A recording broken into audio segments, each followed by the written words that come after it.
देखिए, मैं अपने जन्मस्थली अपने गाँव में हूँ, अपने घर में हूँ, यहाँ मैं पैदा हुआ और मेरे पास साथ बैठी है भतीजी, ये बिहार बोर्ड की इंटर की का एग्ज़ाम देने जा रही है। मैं इसको एक क्वेश्चन बताने जा रहा हूँ फिज़िक्स। प्रमेय का उपयोग।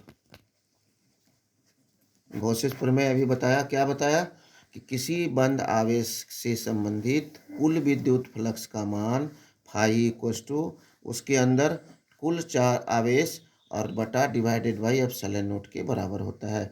गॉस ने एक सिंपल तरीका बताया कि किसी बंद आवेशित सतह से कितने विद्युत क्षेत्र की रेखाएं पार कर रही है। तो बड़ा आसान तरीका बताया कि आपको अगर उसके अंदर का कुल आवेश मालूम है तो टोटल चार्ज और उसको डिवाइड कर दीजिए एप्सिलॉन नॉट से। एप्सिलॉन नॉट का मान आपको पता है कितना होता है, बोलिए? 10⁻⁻12 कूलम स्क्वायर पर न्यूटन मीटर स्क्वायर। ये यूनिट जरूर बोलनी चाहिए, कंप्लीट बातें बोलनी चाहिए। अब हम इसके उपयोग की बात कर रहे हैं। किसका? विद्युत क्षेत्र की तीव्रता क्या होती है? वेक्टर एफ इलेक्ट्रोस्टैटिक फोर्स विद्युत बल को डिवाइड करते हैं यूनिट चार्ज से, जिसमें limit Q not tends to 0, या इसका फार्मूला है बिंदु 4 pi epsilon not r square. इसकी एसआई यूनिट होती है न्यूटन पर कूलम या वोल्ट पर मीटर होती है ना। तो अब हम निकालने जा रहे हैं गोलीय खोल स्फेरिकल सेल। चूँकि ये हिंदी मीडियम में है तो थोड़ा हम प्रयास कर रहे हैं हिंदी मीडियम में पढ़ाने का। तो स्फेरिकल सेल के बाहर ये स्फेरिकल सेल है, इसके सेंटर पे हमने मान लिया कि प्लस क्यू चार्ज है।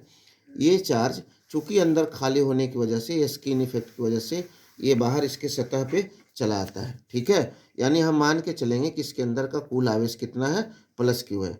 अब हम क्या करेंगे, इसके किसी भी पॉइंट पे हमने क्या निकालना है, विद्युत क्षेत्र की तीव्रता निकालनी है। वेक्टर ई के लिए एक्सप्रेशन निकालना है, किसका उपयोग करके? गॉस प्रमेय का उपयोग करके।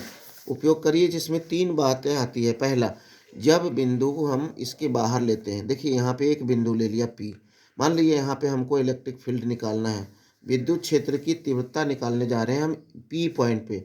अब यहाँ आपको इससे एक सिमेट्रिकली क्लोज सरफेस बनाया, सिमेट्रिकली मतलब एक समान, कहीं से कोई नाइंसाफी नहीं। तो यहाँ पे जो बनाया तो इसका नाम रखेंगे गॉसियन सतह, गॉसियन सरफेस। इसका नाम क्या रखेंगे? गॉस सतह। गॉस सतह किसको कहते हैं? जिस पे हम गॉसेस थ्योरम को अप्लाई कर सकते हैं, लागू कर सकते हैं। अब इसके अंदर कितना चार्ज है बताओ? प्लस क्यू है ना।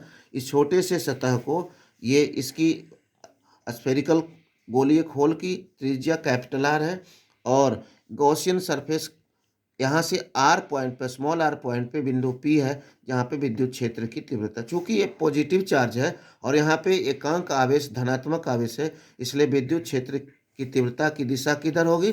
बाहर की तरफ होगी, रेडियली आउटवर्ड। और इसके डायरेक्शन में हमने आर कैप रेडियली, त्रिज्यी बाहर में एकांक सदिश को भी मान लिया आर। अब चूंकि पी की वैल्यू निकालनी है, पी के पास निकालनी है, तो एक छोटा सा सतह भी लेना होगा हमें, क्योंकि गॉसेज नियम को अप्लाई करना है। इस सतह को हमने क्या रखा? डीएस। डीएस मतलब छोटा सतह।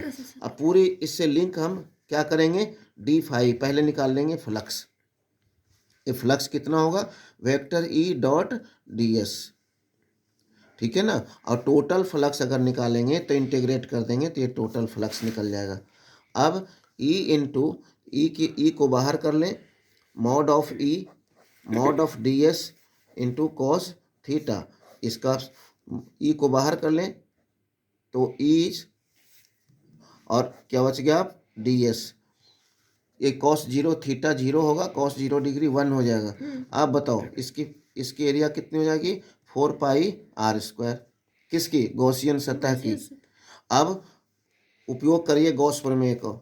गॉस प्रमेय का उपयोग करने पर क्या हो जाएगा? तो ये हो जाएगा टोटल इलेक्ट्रिक फ्लक्स कितना होता है? Q by epsilon not. तो ई इंटू 4 पाई r स्क्वायर बराबर हो गया इतना। तो ई बराबर क्या हो गया? Q by 4 pi epsilon not r square हो गया ना। अब इसको आप वेक्टर फॉर्म में भी लिख सकते हैं, Q by 4 pi epsilon not r square r cap. अब अगर आप ये पहला ये इसका फर्स्ट केस खत्म हुआ। केस 2, यदि यही पी बिंदु इसके सतह पे हो तो क्या हो जाएगा, आर बराबर आर सतह पर। इसी एक्सप्रेशन में हम ई की स्मॉल आर की जगह क्या रख देंगे, कैपिटल आर रख देंगे, ठीक है ना।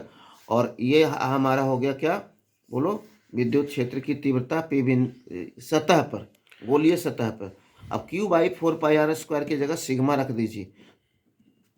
सिग्मा, सिग्मा क्या है, surface charge density, charge upon area, charge upon area, इसकी जगह पे रख दिया सिग्मा, सिग्मा रख दिया सिग्मा। तो ये सिग्मा बाई एप्सिलॉन नॉट हो गया। दोनों एक्सप्रेशन आप यूज कर सकते हैं, E equals to sigma by epsilon not. लेकिन चूंकि विद्युत क्षेत्र की तीव्रता सदिश राशि है, इसलिए हमेशा रेडियली आउटवर्ड यूनिट वेक्टर डालना ना भूलें अगर वेक्टर फॉर्म में लिखना है तो। अगर केवल मान निकालना है तो Q/4πε0r² हो जाएगा।